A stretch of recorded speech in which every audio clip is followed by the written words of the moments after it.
ایک دور تھا جب chairman P T I Imran Khan Punjab کے وزیر اعلیٰ عثمان بزدار کو وسیم اکرم پلس کہا کرتے تھے۔ عثمان بزدار تو مائنس ہو گئے، لیکن اب پی ٹی آئی پلس بنانے کی تیاریاں زور و شور سے جاری ہیں۔ پی ٹی آئی سے علیحدگی اختیار کرنے والے رہنماؤں کی اڈیالہ جیل میں پارٹی کے وائس چیئرمین شاہ محمود قریشی سے ملاقات کے بعد پارٹی کی نئی گروپنگ کا تاثر ابھر رہا ہے۔ فواد چودھری، عمران اسماعیل، عامر کیانی اور مولوی محمود نے اڈیالہ جیل میں شاہ محمود قریشی سے ملاقات کی۔ ملاقات کے بعد کچھ رہنماؤں نے انکشاف کیا کہ سابقہ رہنماؤں کے درمیان مستقبل کے لائحہ عمل کو طے کرنے کے لیے رابطے جاری ہیں۔ فواد چودھری نے ملاقات کے بعد کہا تھا کہ پاکستان کے اندر معاشی، آئینی، سیاسی غیر یقینی موجود ہے، جس کی ذمہ داری پی ڈی ایم حکومت ہے۔ انہوں نے کہا کہ ان حالات میں اپوزیشن کی پوزیشن حالی نہیں رہنی چاہیے۔ پی ڈی ایم کی حکومت ہے، وہ اس کی براہ راست ذمہ دار ہے۔ یہ ممکن نہیں ہوگا کہ ہم کی اپوزیشن خالی چھوڑ دی جائے۔ کچھ تجزیہ کاروں نے اسے پی ٹی آئی پلس کا نام دیا ہے،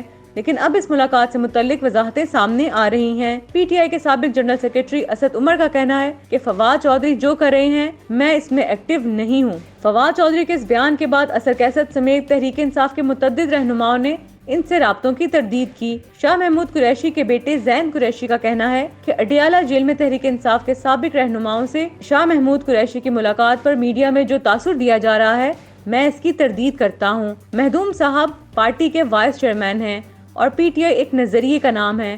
ہم تحریک انصاف اور عمران خان کے نظریے کے ساتھ کھڑے ہیں۔ ان کا مزید کہنا تھا کہ شاہ محمود قریشی نے آج تک صرف اصولوں اور خدمت کی سیاست کی، نہ کوئی عہدہ، نہ کوئی لالچ شاہ صاحب کو خرید سکتی ہے۔